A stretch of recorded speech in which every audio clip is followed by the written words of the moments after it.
was just that he was always thinking outside the box, and I don't even know if there was ever a box he was in the first place, or if this is just the continuation of him. He made his own box. Yeah, and his care for his father too was something. When I first met him, he had his dad with him so much, and I just see the two of them going around town together, and his care for his father really came through, and their relationship was really neat to see.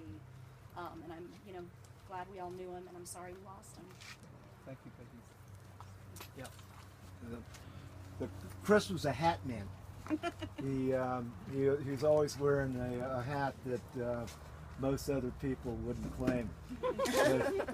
But I met him early on through Mason Gim in doing the garden in town and the garden here.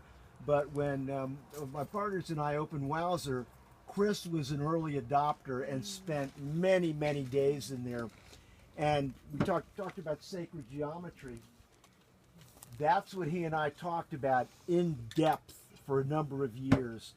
And he taught me a bunch and helped me to understand how the old ways were dictated by climate, and that they did this specifically to enhance the production of the land, and that climate had changed, and that's why there were no longer people there. He opened me up to how climate change really works, and he was. Did he like to talk? Yeah. Do I like to talk? Yeah. No. And when he and I talked, the conversations were hours long. I mean, it was just remarkable. And I gotta say, I still have messages on my phone that he texted me about this thing that he was doing, about this machine that would check your CBDs and everything else, and he had detected within that errors in the algorithms that the company that was marketing the machines couldn't answer his questions. Well, and today we really appreciate your brevity. Okay. Thank you. Thank you, Brian. Well put. Yeah. You're still shy. For my son, he's getting married tomorrow. I just want to say something really quick. A little bit louder, please. Okay. Chris was my neighbor for 8 years, and I really enjoyed talking to him. Every morning almost I would talk to him, and we were joking around all the time, and I just really enjoyed his company, and I'm going to miss him greatly. Yeah. Also, I just want to say that. And what's your name? Dennis. Dennis. Dennis, yeah. And it's great to see how many lives the guy touched. It really makes me feel good that he did that. Oh, one little discussion we had is I told him they seen parts of chariots across the Red Sea. And he says, see, that's just another reason why you should believe. That's what he told There me. you go. And I hate to rush off, but I'm just trying to get ready for this reception tomorrow and wedding. So, but I love all you guys. Okay. I know of several people who Thank just you, could not deal with the heat and are not here. There would be more people if we weren't like being bombarded by the heat. Thank you, Dennis. So in terms of Chris being a believer, I know that Chris was definitely a believer and a seeker. He would tell me about the archaeological digs that he would go on, and some of these people were really kind of greedy, but he did his silent prayer to those that passed before us and to the earth itself while he was retrieving these arrowheads and these artifacts. He was incredibly knowledgeable. He was part of our Sangha, and he was certainly a seeker. And he was an incredibly deep, kind man. And I was telling Paul, who's a part of one of his dear friends and a part of our Sangha, a friend who knows flowers very well, and I told her about Chris right after he passed. She said the sunflower is the strongest of all flowers, and that its stem just grows so strong and sturdy. And the ego is a very strong thing. And then the ego bows, as the sunflower does, and returns its seed to the earth so more can grow. So every time we see a sunflower now, I think in our lives, may we think of him. Right. The Wow. Lord. Thank you, Christy. Yeah, Chris initiated the idea of the Thousand Sunflowers project back in the early spring this year. And, you know, a lot of people come up with ideas, but he made it happen. He grew God knows how many starts, gave hundreds, if not 1,000 of them away at the farmer's market, and then planted some of them himself. And together with Paul Jacobson as well, he made that happen. And I think it's really amazing to create your own tribute in sunflowers. Yeah. Right. What a perfect memorial. Every time you see a sunflower. Thank you, Madge. Thank you. Anthony? Hello. I wanted to say that people talk about legacies and Can you come a little people closer? talk about their legacy and like some people say, oh, I have this thing that will be my legacy. But your real legacy is how you touch people, and you won't even know what your legacy is. Chris touched people by being kind, by listening, by being a real friend. I'm gonna miss him so much because he would check in with me just about every other day, or we would see each other here. He was my main creative collaborator. He took so many pictures of my work, and we are all better people for having known him. Yeah, beautiful. That's all. Yes, Yeah, that's yeah. right. Thank you. Thank you. Thank you. I'm Paul Jacobson from Well. Paul? Not exclusively, but anyway, I knew Chris for maybe 6 years, maybe 5. We met at the community garden down in downtown in Willits, behind social services. And the first year he didn't even garden. I was looking at his plot, and it was just an arrangement of rocks and stuff. Yeah. And so I was going, what are you doing? Yeah. That's how I met Chris, and listened to an onslaught of sacred geometry. Yes. So, yeah, we kept in touch all this time. Last year, I was evicted, first time in my life, 65 years evicted,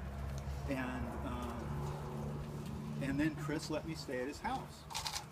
So I have a cabin still in Southern California, and I was toying with, okay, is the world telling me to leave? This is so convenient to just return to Southern California. But Chris was pretty insistent, and so I made a decision to stay here because of Chris and others that opened their heart to me. Wow. So I did whatever I could to repay Chris. I got him involved in our meditation group, drumming group, took him up to the Buddhist Center up north in Leggett, and then helped him with the 1,000 Sunflowers. So, yeah, he's entwined in my life, and I'll miss him very much. Wow, beautiful. Thank you, Paul. Thank you. So I have a question. I've heard a number of people mention Chris's legacy, the 1,000 Sunflowers. I've had a 1,000 Sunflowers. A little louder. Oh, I've heard a number of people refer to Chris's legacy, the 1,000 Sunflowers. I've had a conversation with Anthony about this because both of us would like to see that effort continue. Absolutely. Yes. Personally, I don't want to be the leader. I'll offer all of my time and my energy that I can provide, but I don't want to be the leader. What I would like to see is somebody step up and say, I'd like to be the leader of that effort, and I'll give you my telephone number. You can call me anytime you need me. Well, we started the project through Well, and so it's already continuing. There's an umbrella organization, and if I don't do it next year, then somebody else from Well will do it, or other people can help. Beautiful. Because it's all for the community. It's all for the town. To me, it was like coming from Southern California. This was the year of the super bloom in the desert. Right. And it's like millions of people went down to see flowers. Why not go to Willits to see sunflowers? Hey. So, Yeah. so we'll keep it going. Yeah. Good. Yeah, That's good so news. contact Well and Yeah. Roger volunteerism. We'll be on the team I'm sorry. too at the school. Okay. What is your name? Paul Jacobson. Paul All Jacobson. those flyers have my email. Excellent. And Thank just for Phil's benefit, I don't know if you know, but WELL stands for Willits Economic Localization. and it's an initiative a number of us started back in 2004, October, to really see if we could localize our economy, and we've got a lot of founder members here. Lanny was one, and many people, many others here, and yeah, Chris was a very important supporter of that, and maybe we'll become known as the city of 1,000 sunflowers. Who knows? Or 10,000. I think 10,000 is a better number. Well, I'll say just a word or two. Ellen is my name, and thanks. Is that right, Jane?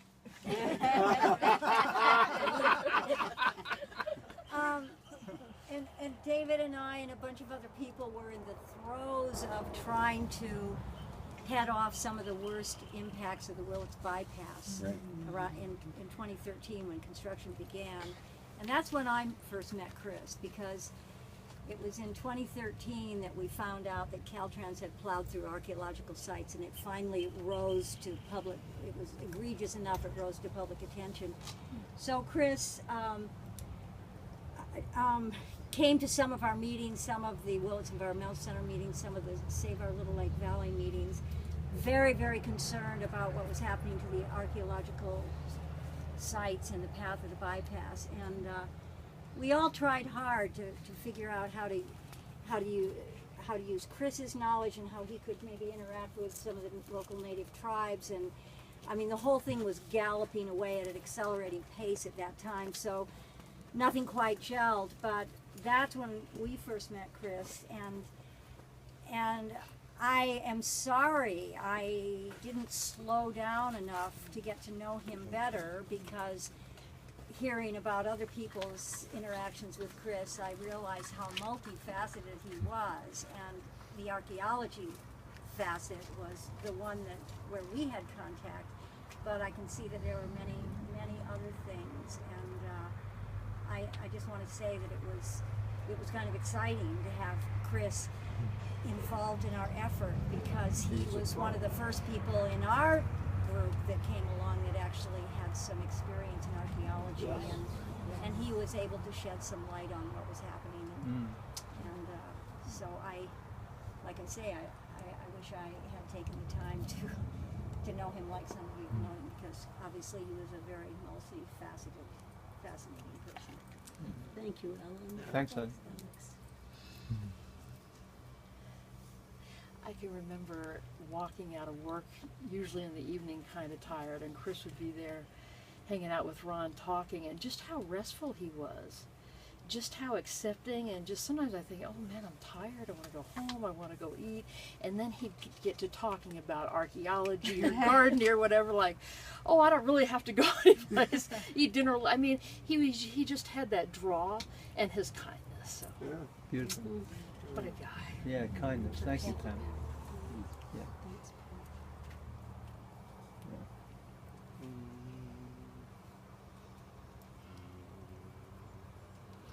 Yeah, maybe just if there's no one else, maybe just let's just take a minute just to reflect on what we've heard, and just the passing of an extraordinary life.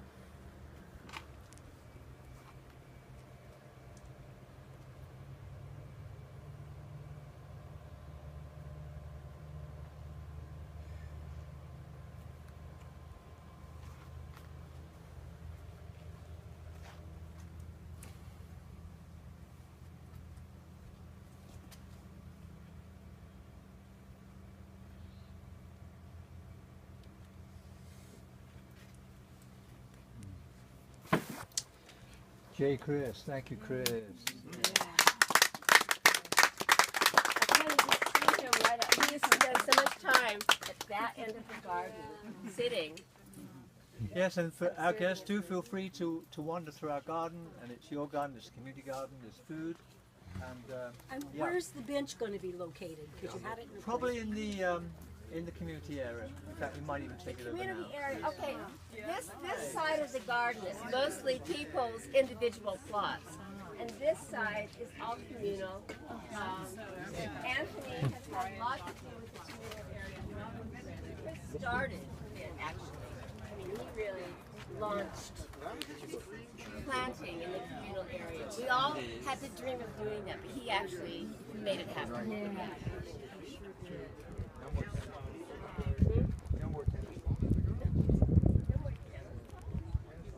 Oh, tennis court. Oh. Oh, no, this is so good. Oh, really delighted.